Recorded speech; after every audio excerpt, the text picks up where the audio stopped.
Hi, I'm Mark Manera from Bobcat Cafe, and this is Lindsay Javort from Vermont Pub and Brewery.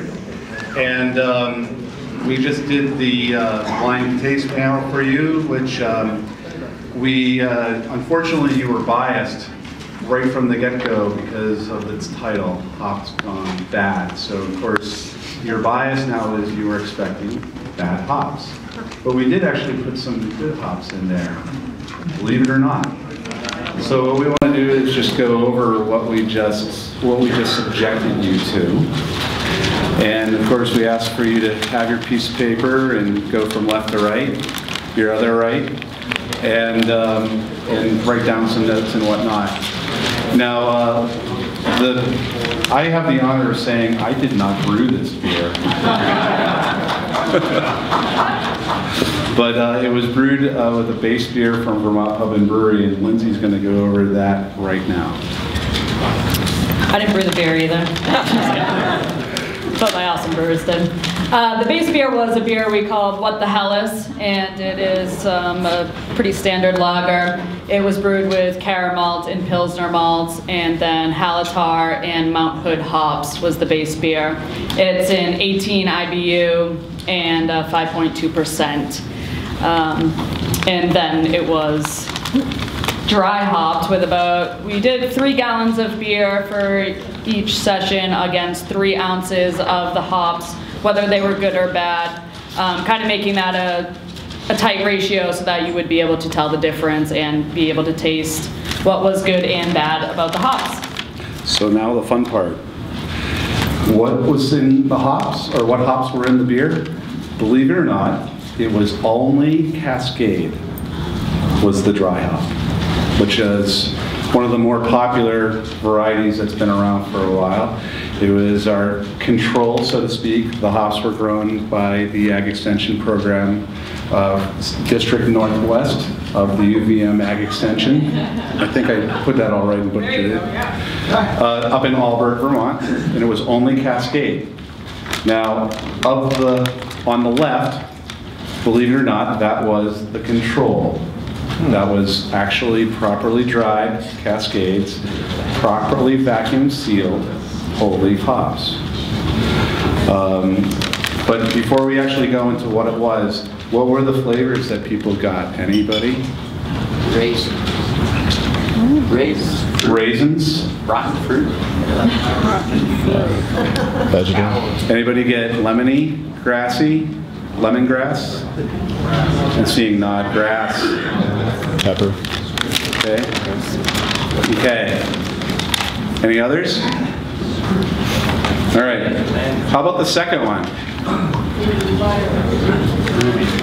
Fruity. Cheesy? Vegetal. All right. Now we're on a roll. Resiny. Okay, the second one actually were dried properly, but the cones were completely crushed inside of the vacuum sealed bag, thus creating even more surface area. So when we would get the actual vacuum sealed bag of whole leaf hops, they were like completely ripped apart inside the bag. Yeah, so it's amazing what your packaging will do properly. So then what's the third one? Sour? Cidery almost. Metallic. Metallics, okay. Now we're getting, okay. Now the first two actually, once they were dried and vacuum sealed properly, they were actually stored cold, like freezing cold. But the third one was actually kept at room temperature from harvest, but it was vacuum sealed and dried properly.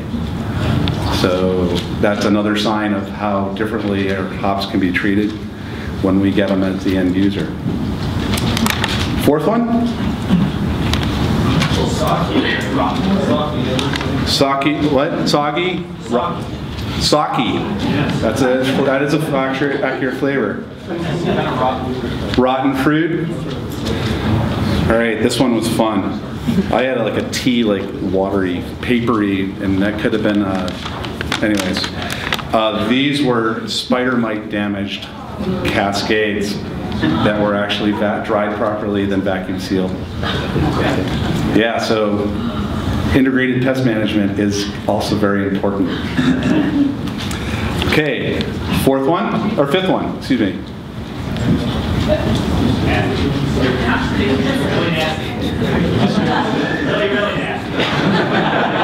Maybe he was going the other way. All right. Believe it or not, the fifth one, it was a test. They wanted to see what would happen if you took properly dried, vacuum sealed hops and then put them in a freezer next to coffee. We're infusing them, yeah. Infusing them in coffee. We had a situation of the manure sample last year. They didn't want to actually have you drink beer with manure in it, so Yeah, they decided that's to use bad. coffee instead. So there was coffee smell, and when I got them, they smelled like coffee. In fact, I still have some. If you guys want to pass the bag around. Or, And both were back in the coffee and hop. yeah, and when I first got them, they were reeking of coffee. But the bag was, that green bag, smelled like I just went to the store and bought a bag of coffee. What was the beginning used for vacuum packing? What kind of plastic or bag material? The Ag Extension Program, they did it. It's written in the hop report. It's in a report. Rosalie will get the information later. Email her. But wait, today's your last day. Email me before Thursday. Right. All right. And then our last one. What's our last one? PBI. PBR? Oh, I don't want to hurt another brewery. It's an all right American lager. All right.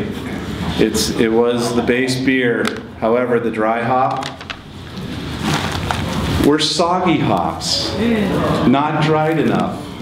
This is sometimes what we get when people walk into the brewery and say, yeah, we grow these hops and we want you to buy them. They're whole leaf. We want you to pay X amount of dollars for them. And this is the kind of beer we'd make if we actually said, yeah, okay. So we wanted to bring this last one to your attention the most. So it was not dried enough, not vacuum sealed, just put in a Ziploc bag. And I'm passing this one around because I want everybody to smell this one. Because this one's a real treat. It was even more fun actually doing this sampling, and I really appreciate you guys bearing with us and trying this. But this is why sometimes you get a lot of resistance from some brewers out in the community, because this is some things we face.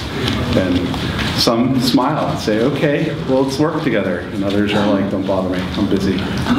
But I just wanted to give you guys a heads up on that. Thank you. Thank you.